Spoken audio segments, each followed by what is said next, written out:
നമസ്കാരം, സ്പോർട് ന്യൂസിലേക്ക് സ്വാഗതം.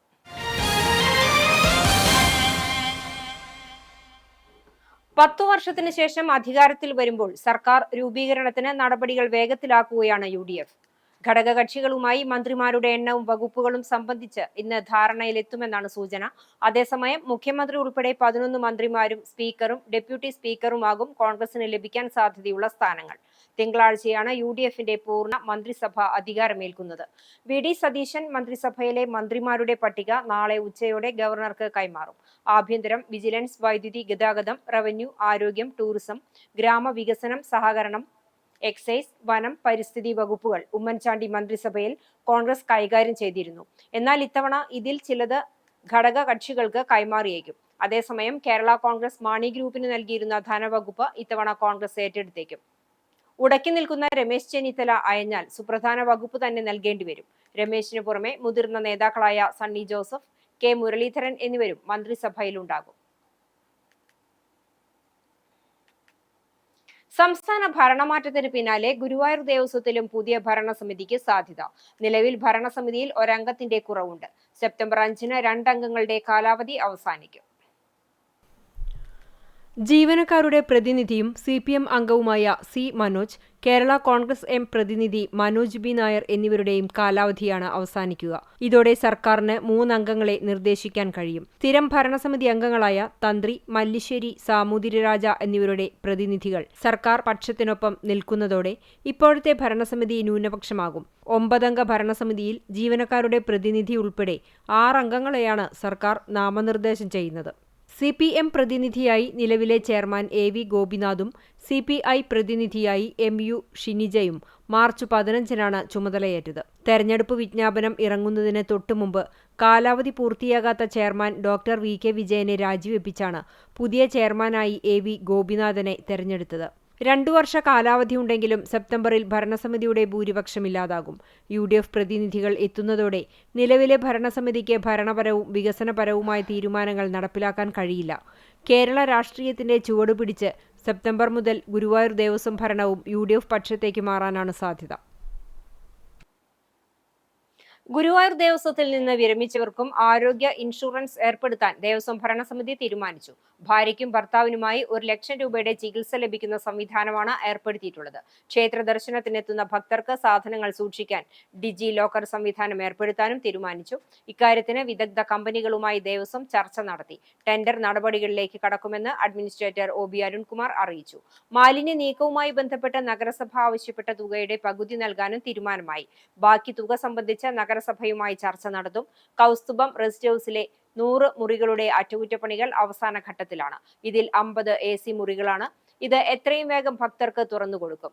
ഭൂമി ഏറ്റെടുക്കുന്നതിന് മുന്നോടിയായി മാസ്റ്റർ പ്ലാൻ തയ്യാറാക്കുന്നതിനുള്ള ഏജൻസിയെ തെരഞ്ഞെടുക്കുന്ന നടപടികൾ അവസാന ഘട്ടത്തിലാണെന്നും അഡ്മിനിസ്ട്രേറ്റർ അറിയിച്ചു. യോഗത്തിൽ ചെയർമാൻ AV ഗോപിനാഥ് അധ്യക്ഷത വഹിച്ചു. കാന നിർമ്മാണത്തിന്റെ ഭാഗമായി പാതയോരത്ത് കൂട്ടിയിട്ടിരിക്കുന്ന മൺകൂനകൾ കാൽനട യാത്രക്കാർക്കും വാഹനങ്ങൾക്കും അപകട ഭീഷണിയാകുന്നു. തൃശൂർ കുറ്റിപ്പുറം സംസ്ഥാന പാതയിൽ കടവല്ലൂർ മുതൽ പെരുമ്പിലാവ് വരെയുള്ള ഭാഗങ്ങളിലാണ് പലയിടത്തും ഇത്തരത്തിൽ മൺകൂനകൾ അപകട ഭീഷണി ഉയർത്തുന്നത്. മഴ തുടങ്ങുന്നതോടെ റോഡിലേക്ക് മണ്ണ് ഒലിച്ചിറങ്ങുന്നത് വാഹനങ്ങൾക്ക് ഭീഷണിയാകുന്നുണ്ട്. കാന നിർമ്മിക്കുന്നതിനായി എടുക്കുന്ന മണ്ണ് അപ്പോൾ തന്നെ നീക്കം ചെയ്യാതെ റോഡിൽ തന്നെ കൂട്ടിയിടുന്നതാണ് പ്രശ്നം. നിർമ്മാണ മേഖലയിൽ സൂചനാ ബോർഡുകൾ സ്ഥാപിക്കണമെന്നും റോഡിൽ നിന്ന് മണ്ണ് നീക്കം ചെയ്യണമെന്നുമാണ് നാട്ടുകാർ ആവശ്യപ്പെടുന്നത്. അകാലത്തിൽ മരണമടഞ്ഞ സഹപ്രവർത്തകന്റെ കുടുംബത്തിന് കൈത്താങ്ങുമായി സൗദി അറേബ്യ ദമാം നവോദയ സാംസ്കാരിക വേദി. ചൂണ്ടൽ പഞ്ചായത്തിലെ തലക്കോട്ടുകര സ്വദേശി അനിൽകുമാറിന്റെ കുടുംബത്തിനാണ് നവോദയ സാംസ്കാരിക വേദി സഹായധനം കൈമാറിയത്. തലക്കോട്ടുകര നായരങ്ങാടിയിലുള്ള അനിൽകുമാറിന്റെ വസതിയിൽ നടന്ന ചടങ്ങിൽ CPIM ജില്ലാ സെക്രട്ടറി KV അബ്ദുൾ ഖാദർ നവോദയ സാംസ്കാരിക വേദിയിലെ അംഗങ്ങൾ സമാഹരിച്ച 5,60,000 രൂപയുടെ ചെക്ക് അനിൽകുമാറിന്റെ ഭാര്യ ദിവ്യ, ഏകമകൻ അരുൺദേവ് എന്നിവർക്ക് കൈമാറി. പ്രവാസലോകത്ത് തങ്ങൾക്കൊപ്പം ജോലി ചെയ്തിരുന്ന സഹപ്രവർത്തകന്റെ കുടുംബത്തിന്റെ മുന്നോട്ടുള്ള യാത്രയ്ക്ക് സഹായം നൽകുന്നതിന് നവോദയയിലെ അംഗങ്ങൾ മുന്നോട്ട് വന്നത് ശ്ലാഘനീയമാണെന്ന് അബ്ദുൾ ഖാദർ പറഞ്ഞു. നവോദയ ചെയ്യുന്നത് അനിൽകുമാറിൻ്റെ മരണം നമ്മളെല്ലാം ദുഃഖത്തിലാഴ്ത്തിയതാണ്. അദ്ദേഹത്തിൻ്റെ കുടുംബത്തെ സഹായിക്കുന്നതിന് വേണ്ടി സാധാരണ നൽകുന്നതിനേക്കാൾ കുറച്ചുകൂടി സംഖ്യ സമാഹരിച്ചുകൊണ്ടാണ് ഇവിടെ നൽകുന്നത്. 5,65,000 രൂപയാണ് ഇന്നിവിടെ 60,000 രൂപയാണ് ഇവിടെ കൈമാറുന്നത്. അനിലിൻ്റെ ഭാര്യ കെ സംഖ്യ കൈമാറും. അനിൽകുമാറിന്റെ വിയോഗം മൂലം കുടുംബത്തിനുണ്ടായ വലിയ നഷ്ടത്തിന് പരിഹാരമില്ലെങ്കിലും ഇത്തരം പ്രവർത്തനത്തിലൂടെ ചെറിയ ആശ്വാസം നൽകാനേ കഴിയൂവെന്നും ജില്ലാ സെക്രട്ടറി വ്യക്തമാക്കി. CPIM Kunnamkulam area secretary K Kochaniyan അധ്യക്ഷനായി. ജില്ലാ സെക്രട്ടേറിയറ്റ് അംഗം എം ബാലാജി, ജില്ലാ കമ്മിറ്റി അംഗവും നിയുക്ത MLAയുമായ professor C Raveendranath, CPI local committee അംഗങ്ങളായ PT Jose, KS Kareem, Ancy Williams, Thalakkottukara branch secretary Cherian, Kerala Pravasi Sangham ജില്ലാ vice president Shalini, Pravasi Sangham Kunnamkulam area secretary Abubakar, president UV Anil, Navodaya മുൻ കേന്ദ്ര കമ്മിറ്റി അംഗവും ഗുരുവായൂർ നഗരസഭാ കൌൺസിലറുമായ രാമചന്ദ്രൻ, നവോദയ കേന്ദ്ര കമ്മിറ്റി അംഗം Manoj Raca, area joint secretary അപ്സോ, അനിൽകുമാറിന്റെ കുടുംബാംഗങ്ങൾ, പാർട്ടി പ്രവർത്തകർ, നാട്ടുകാർ തുടങ്ങിയവർ ചടങ്ങിൽ സംബന്ധിച്ചു. സൗദി അറേബ്യ ദമാം നവോദയ സാംസ്കാരിക വേദി കോബാർ റീജിയൻ റാക്ക ഏരിയ പ്രസിഡന്റായിരിക്കെ മാതാവിന്റെ മരണവിവരമറിഞ്ഞ് വിദേശത്ത് നിന്ന് ലീവിൽ നാട്ടിലെത്തിയ അനിൽകുമാർ ഹൃദയാഘാതം മൂലമാണ് മരണപ്പെട്ടത്.